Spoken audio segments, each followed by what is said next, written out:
influência da organização da Igreja Católica como um dos antecedentes históricos da teoria da administração, ou da teoria da administração de empresas, né? Eu estou construindo uma playlist aqui no canal de administração de empresas, e esta aqui é uma playlist específica de teoria geral da administração. O livro texto base que eu escolhi é um livro muito clássico, né, de introdução à teoria geral da administração, do professor Hidalberto Chiavenato. E aí ele tem um tópico neste livro, tratando sobre os antecedentes históricos da administração, que é a parte 2 dele, que diz o seguinte: influência da organização da Igreja Católica. Lembrando que são algumas influências que eu vou tratar aqui no canal. Eu já tratei sobre a primeira, que foi a influência dos filósofos, no vídeo anterior. Então esta é a segunda influência sobre os antecedentes históricos da administração de empresas.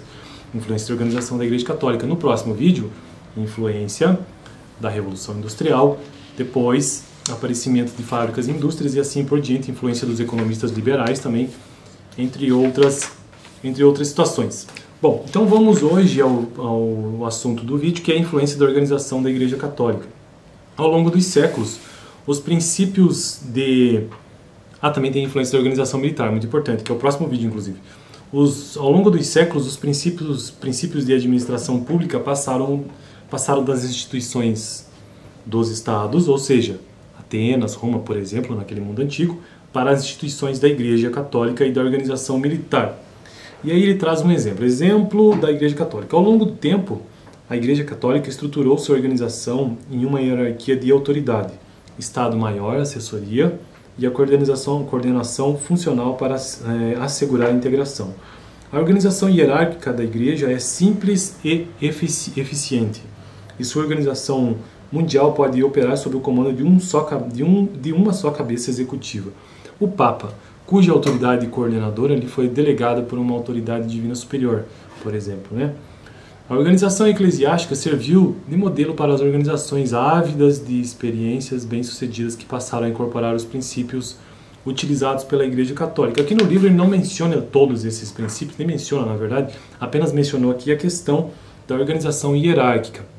Mas com certeza existem muitas outras influências, mas o propósito do livro nem é entrar em maior detalhamento. Então, basicamente, no vídeo de hoje entendemos que houve sim influência, lógico, né, da organização da Igreja Católica, principalmente no período medieval, que depois veio o período histórico posterior, e isso influenciou com certeza e influencia até os dias de hoje, fortemente. A gente sentiu e a gente sente isso por conta desse período em que houve grande domínio da Igreja Católica. Bom, então esse foi o vídeo de hoje, e eu quero apenas agora trazer uma breve revisão sobre o vídeo passado, que foi a influência dos filósofos. A administração recebeu a influência da filosofia desde os tempos da antiguidade. Sócrates, por exemplo, expõe o seu ponto de vista sobre a administração como uma habilidade pessoal separada do conhecimento técnico e da experiência, e ele também traz o exemplo de Platão, entre outros. Mas eu achei interessante que no vídeo passado nós tratamos sobre os princípios que vieram lá da filosofia ao longo do tempo, que não é somente da filosofia antiga, mas também da filosofia moderna, com Descartes, por exemplo, o discurso do método cartesiano, né? Entre outros filósofos, até o século XX, inclusive. E aí ele traz 4 princípios que eu quero revisar aqui, porque eu achei interessante e vale a pena revisar isso, já que estamos apenas na segunda influência, que foi a Igreja Católica. A primeira foi a influência dos filósofos. Princípio da dúvida sistemática ou da evidência: não aceitar nada como verdadeiro, tem que haver a dúvida e precisa de uma evidência. Princípio da análise ou da decomposição, ou seja, analisar e decompor, dividir cada problema, né? Princípio da síntese ou da composição, conduzir de maneira ordenada o pensamento e o raciocínio, começando pelo assunto mais fácil de conhecer para passar gradualmente aos mais difíceis.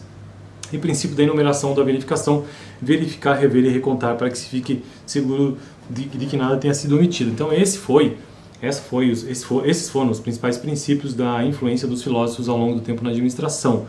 Dúvida sistemática, princípio de análise e decomposição, princípio de síntese e composição e princípio de enumeração. Beleza? E a influência da organização católica, aqui ele não traz todos os pontos, mas basicamente é essa questão hierárquica.